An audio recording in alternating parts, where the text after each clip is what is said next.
असलामुअलैकुम दोस्तों, की हाल चाल है। ਆਪਾਂ ਗੱਲ करनी है visa, out pass, NOC, expire वीज़े, वीज़ा रीन्यूअल, मजूनिया, बताका, क्लियरेंस वगैरह।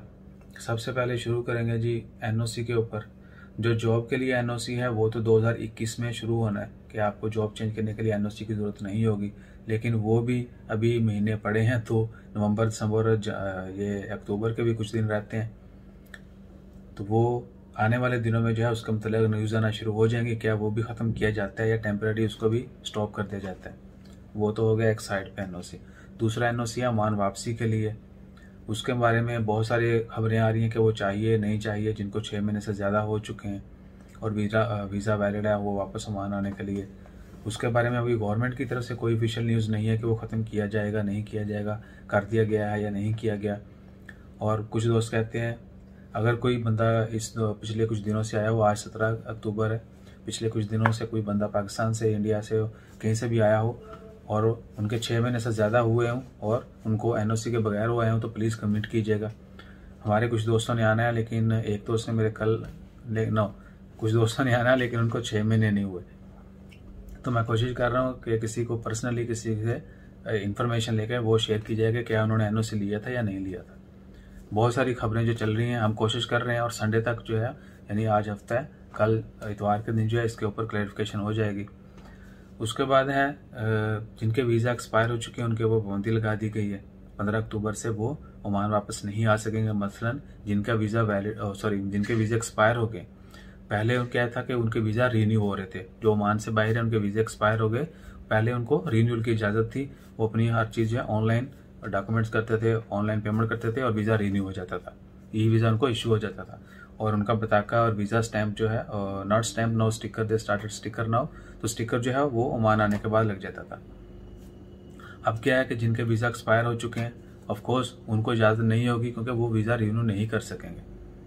सो टेम्प्रेरी बैन है, इसके मतलब अभी तक कोई वजाहत नहीं की गई कि क्या जिनके वीज़ा एक्सपायर हो चुके हैं उनका वीज़ा रिन्यू नहीं होगा या उनको जाने की, वापस आने की इजाज़त नहीं होगी और उनका स्टेटस क्या होगा, इसका मतलब कोई वजाहत नहीं है, कोई खबर नहीं है।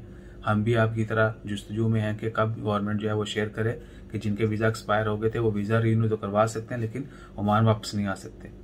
ये पॉइंट बहुत अहम है कि जिनके वीज़ा एक्सपायर हो गए हैं क्या वो वीज़ा रिन्यू करवाएंगे या नहीं करवाएंगे, कब होगा कब नहीं होगा और कब वापस आएंगे। इसका मतलब कोई डिटेल नहीं है, सिर्फ यही है कि जिनके वीज़ा एक्सपायर हैं वो ओमान वापस नहीं आ सकते। इट मीन कि अभी वो वीज़ा रिन्यू भी नहीं करवा सकते। जैसे ही इस पॉइंट के ऊपर इस बात की वेरिफिकेशन होती है वो भी आपके साथ शेयर करेंगे। उसके बाद है नए वीज़े। नए वीज़े आपको पहले बहुत दफ़ा बता चुके हैं कि नए वीज़े मुकम्मल तौर पर बंद है, कोई वीज़ा इशू नहीं किया जा रहा। और जिनके पास मजूनिए हैं, जिनके पास क्लियरेंस है, उनको भी वीज़ा बहुत जल्दी नहीं दिया जा रहा। ये हकीकत है। ऐसा नहीं है कि आपके पास क्लियरेंस है तो आपको इमीडिएटली जो है ना वो ऐसे करके वो वीज़ा मिल जाएगा, वो बात भी गलत है। और दूसरी अहम चीज़ क्या है कि हर जो इलेक्ट्रॉनिक पे जा रहे हैं, जो मैनुअल सिस्टम से वीज़े ख़त्म करके इलेक्ट्रॉनिक पे शिफ्ट किया जा रहा है। एक रीज़न ये भी है वीज़े ना इशू करने की। ऐसा नहीं है कि जानबूझ के नहीं चाहते कि जी वो बाहर से लोग ना आए, ऐसा नहीं है। इलेक्ट्रॉनिक जो वीज़ा इशू करने शुरू किए गए हैं, ई वीज़ा जो जिसको बोलते हैं, हर चीज़ आपकी ऑनलाइन होगी। आपको कहीं ऑफिस में जाना नहीं पड़ेगा, कहीं से डॉक्यूमेंट्स ये कर वो कर नहीं करना पड़ेगा, आपने सारा कुछ बैठ के कंप्यूटर के ऊपर ही करना है। वो वेबसाइट जो है अभी तक डेवलपमेंट के प्रोसेस में है, अभी तक कह लें कि अपग्रेडेशन कह सकते हैं, चलो अपग्रेडेशन हो रही है उसकी। जैसे ही वो कंप्लीट होगी उसके बाद ऑफिशियली अनाउंसमेंट कर दी जाएगी कि वेबसाइट ऑपरेशन जो है स्मूथली चल रहा है और आप जो है वीज़ा इशू होना शुरू हो चुके हैं। इसके अलावा और भी दूसरी बात के स्टिकर, पहले क्या होता था स्टैंप लगाते थे वीज़ा की, अब स्टिकर। तो इन तमाम चीज़ों के ऊपर अभी वर्क चल रहा है। जैसे ही कंप्लीट होगा इंशाल्लाह खैर जल्द जो है वीज़ा ओपनिंग की अनाउंसमेंट जो है वो खबर जो है वो खुशखबरी आ जाएगी।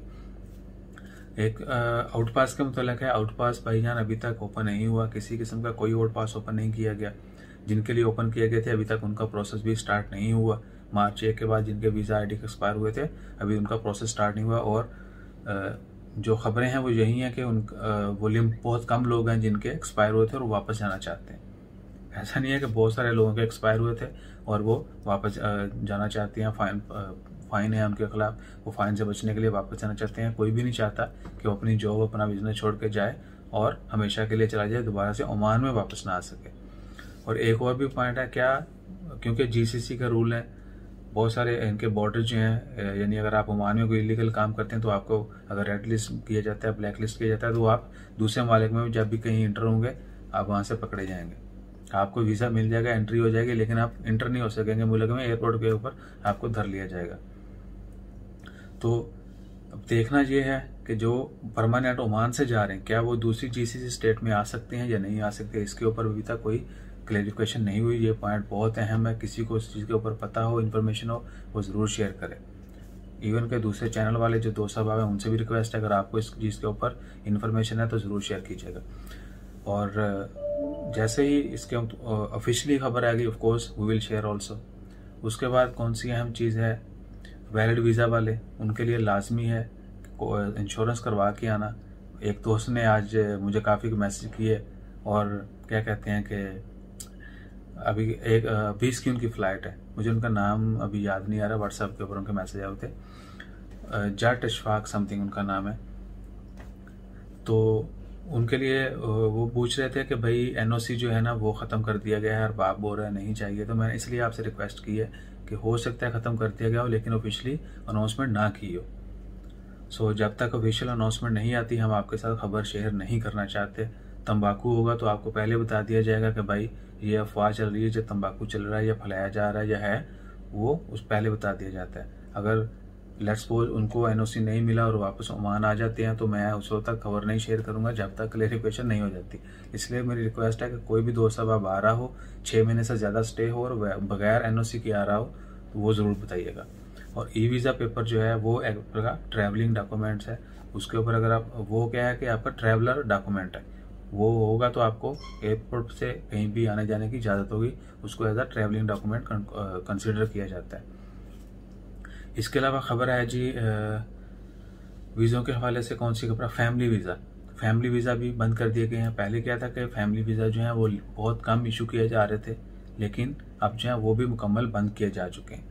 यानी रीन्यूअल जो है पहले वो जारी थी, जिनके जो आउट ऑफ ओमान थे फैमिली उनकी भी रीन्यूअल हो रही थी, अब वो भी रीन्यूअल नहीं हो रही। विजिट वीज़े अभी तक नहीं चल रहे, कोई भी विजिट वीज़ा जो है, एक्सप्रेस वीज़े बीच में अगर बहुत ही कोई कॉर्पोरेट ऑफिस हैं उनको इशू किए गए थे, यानी बहुत कह लेंगे गवर्नमेंट लेवल के या सॉरी नॉट कॉर्पोरेट, वो डिप्लोमेट जो हैं यानी गवर्नमेंट ऑफिशियल जो होते हैं उनको वीज़ा इशू किए जाते हैं। तो वो एक गवर्नमेंट टू गवर्नमेंट होता है, उनका अपना होता है, हर गवर्नमेंट का दूसरी गवर्नमेंट के साथ डायरेक्ट होता है, तो वो उनको of course they are diplomat, they can come and go. उसके अलावा था एयरपोर्ट पे जो टेस्ट हो रहा है, एक दोस्त ने आज ही कमेंट किया था कि उन्होंने टेस्ट करवाया लेकिन वो सर्टिफिकेट नहीं दिया। उन्होंने बोला जी सर्टिफिकेट की ज़रूरत नहीं है। तो आप जब भी कहीं से भी टेस्ट करवाएं कोरोना का, ये ज़रूर याद रखें कि आपने उनको बोलना है टेस्ट करवाने से पहले कि हमें ट्रैवल करना है, तो हमें बताएं कि रिपोर्ट के अंदर सब कुछ मेंशन होगा, हम इसी के ऊपर ट्रैवल कर सकेंगे, या इसके अलावा से कोई आपको चार्जेस देने होंगे या सर्टिफिकेट अलहदा से लेना होगा, कहाँ से लेना होगा, ये चीज़ टेस्ट करवाने से पहले ज़रूर कंफर्म करें कहीं से भी टेस्ट करवा रहे हो। उसके बाद है जी बॉर्डर के हवाले से, बॉर्डर ये है कि बॉर्डर ओपन कर दिए गए, अभी तक वहाँ पर प्रिपरेशन जारी है टेस्ट करवाने की।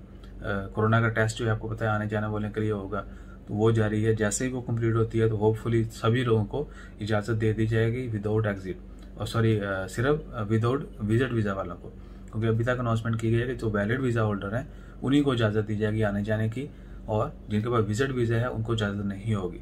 और जो जीसीसी कंट्रीज़ के शहरी हैं उनको उन क्वारंटाइन से और टेस्ट से जो मुस्तस्ना होंगे, वो अपना जो वर्क परमिट है या जो भी उनका बिजनेस है वो डॉक्यूमेंट शेयर करने के बाद वो आ भी सकेंगे, जा भी सकेंगे, और क्वारंटाइन भी उनको नहीं करना होगा। इंशाल्लाह खैर आने वाले वक्त में जैसे इसके मतलब मज़ीद खबरें आती हैं वो भी आपके साथ शेयर करेंगे।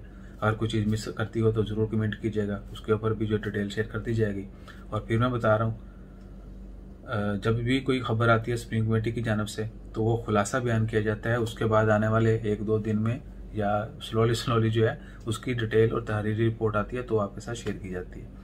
ऐसा नहीं है कि वो बोल दिया जी जिनके वीज़ा एक्सपायर हो गए वो नहीं आ सकते। अब प्रेस कॉन्फ्रेंस में मुख्तसर होती है, उसमें खुलासा बयान किया जाता है कि ये ऐसे ऐसे रूल्स हैं, ऐसे होगा ऐसे नहीं होगा, ये कर दिया गया, ये नहीं किया गया, ये कब किया जाएगा, ये वो। तो उसकी तहरीरी रिपोर्ट है बाद में आती है, जैसे वो आती है वो आपके साथ बाद में शेयर की जाती है। कुछ दोस्त अब आप कहते हैं कि पायन वीडियो तो आती है, ये हो गया वो हो गया, लेकिन कब होगा, क्या होगा, कैसे होगा, वो क्या है।